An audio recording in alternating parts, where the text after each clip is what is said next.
We got to remember the most important person to influence is ourselves. If we can do that, then we can contribute to others in ways that give our life a sense of meaning and purpose. I really want you to get that in the end, the meaning in life comes from contribution, from knowing that you're doing something you believe in and that makes a difference. You've got to know your outcome. The more clear you are on what you want, the more you empower your brain to come up with answers. Clarity is power. You must get focused on what you want so that you have something that's the driving force behind your behavior. When you know your outcome, you've empowered yourself. When you get focused on what you really want out of a situation, you empower your brain to use its resources to produce results right now. So get into that habit. The habit of asking yourself, what's my outcome? And throughout these 30 days, I'm going to constantly ask you, how can you use this? What I just said, what's useful about that for your life? What is your outcome in applying this in your own life? It's critical to continually focus on your target. You've got to get yourself to take action and move towards the achievement of your goals. So you've got to get yourself to take action. How do you do that? You decide. I hear people all the time saying, well, gosh, how do I change my life? And my answer is decide to. Make a decision right now you're not willing to settle for anything less than you can be. That you're not willing to live the way you're living right now, no matter how good it may seem, that you're going to push yourself to the next level. Demanding more from yourself than anybody else could possibly expect is true power. And all it takes is deciding. Remember, the word decision in its original Latin root means to cut off from. When you decide, you cut off from any other possibility. You can either live your dreams or live your fears. And I think the majority of people actually are not living their dreams, but are living their fears. So I want to ask you a question. What are your fears? What are you afraid of? What are you scared of? Because we all have fears, don't we? We all have something that's blocking us, that's holding us back. And as we begin to look at life, what we realize is that the reason that most people are not living out their true potential, are not doing all of the things that they would really like to do, is because of fear. The biggest trap that keeps people from taking action is their fear. Their fear of failure, their fear of success, their fear of rejection, their fear of pain, their fear of the unknown. But the only way to deal with fear is face it. Look it eye to eye and take action in spite of it. I'm sure you probably have heard of some of the seminars I do in which we teach people how to break through their fears and take action. You could also be up at 6 o'clock a.m. with total passion for living. You could also have the person of your dreams be in your life right now. You could also be earning what you're worth. You could also have more influence on your children than virtually anyone else. But few people do. It's a difference between having a fear and the fear having you. So what do? One, acknowledge it. And knowing that it's okay. Don't condemn yourself for being afraid. It's perfectly fine to have some fears. You acknowledge your fears, you embrace those fears, and then you move on. You act on whatever it is that you fear. Because once you embrace it, see, what you resist will persist.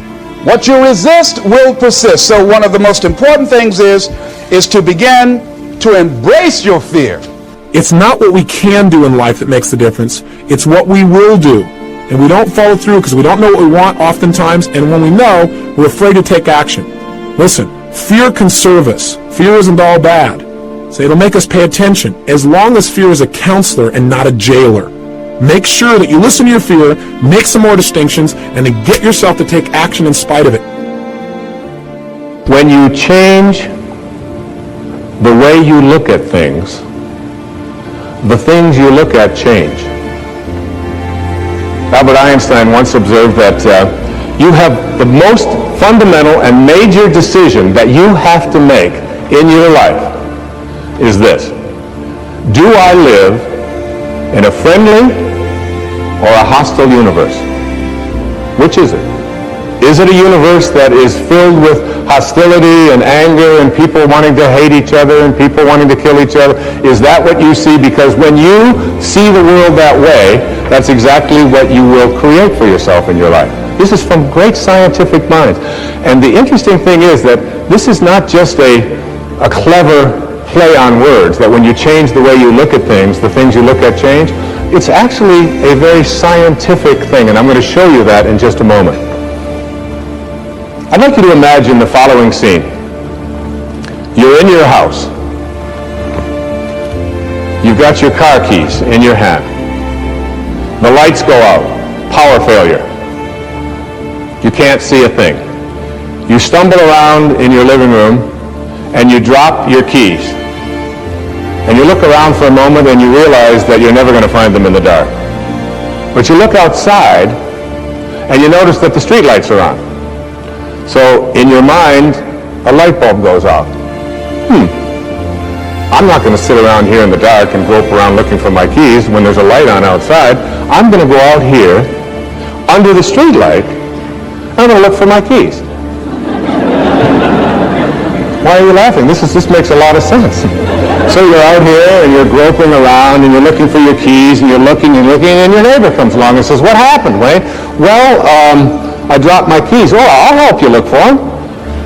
And the two of us are now down here looking for our keys. And looking, finally he says to me, "Excuse me, but where did you drop your keys?" "Well, I dropped them in the house." He said, "You mean to tell me that you dropped your keys in the house and you're looking for them out here in the street? That doesn't make any sense." And I said, "Well, it doesn't make any sense to grope around in the dark when there's light out here."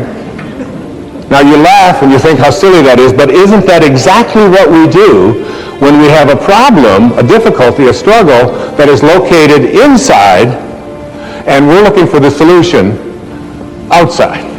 Someplace outside of ourselves. It would be like going to the doctor and telling him all of your symptoms, and the doctor says, "Oh boy, you've got a lot of symptoms." And he starts writing out prescriptions. You need a prescription for this symptom, you need a prescription for that symptom, and finally he gets this 4 or 5, and you go to walk out, and you say, "Well, I'd like my prescriptions." He said, No, I'll give this one to your mother-in-law, and I'll give this one to your neighbor, and I'll give this one to your daughter, and I'll give this one to your father. I mean, you're the one with the struggles and with the difficulties, and expecting somebody else to change or something outside of you to get better in order for you to make your life work at this level that I'm calling intention is something you have to really take a hard look at. It's in here.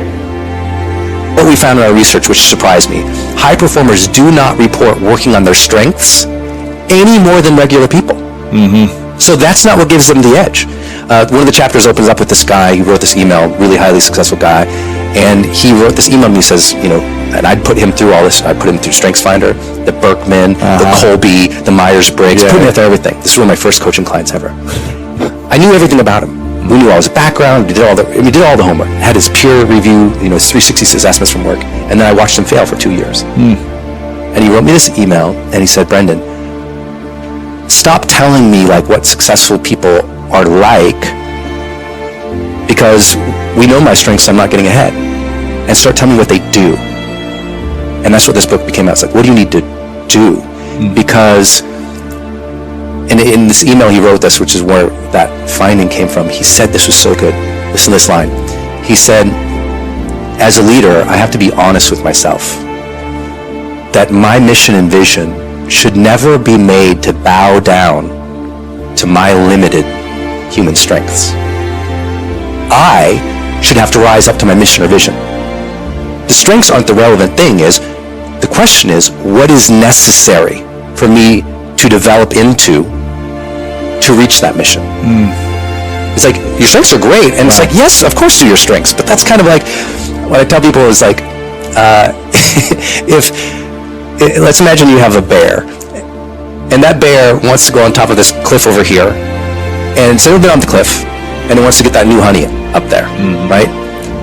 Telling the bear to focus on the strengths, to go somewhere it's never gone before and do something it's never done before is stupid. It's like saying, "Hey, you know what? Just try being more of a bear." Right.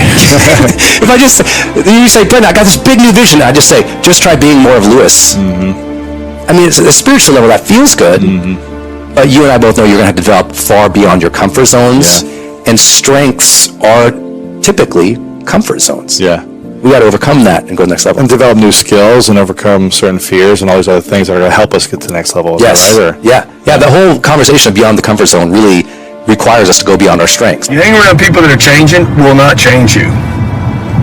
I know this whole mastermind thing. We have masterminds. I believe they're great. They're awesome. But if Ryan back there hangs around me and I'm changing, that don't mean he's going to change. So look, I've seen this for 30 years. I've gone places where the only reason everybody went there was because they were working on themselves, changing, improving, courses, classes, education. Elena and I, actually, great story about Elena and I. The only reason people went to these places was to improve themselves, okay? I gotta tell you something. Only about 10% of the people that went there flew. They were changing. They were actually making the changes. The other people were hanging around people changing. Just because you're around people changing doesn't mean you are going to change. You got to do the work. To change, my brothers and sisters. You got to change. Ryan hangs around me. If I change my clothes, that don't mean he changes his. If everybody in the house changes their clothes, takes a shower, puts some deodorant, it don't mean if Ryan does not change his clothes and take a shower and put on his deodorant, he gonna stink. Dropping bombs. To change, you got to change. It doesn't matter how many people you hang around that are changing. If you hang around everybody just getting rich, getting wealthy, doing great, creating stuff, and you're not going to change. To change, you got to change.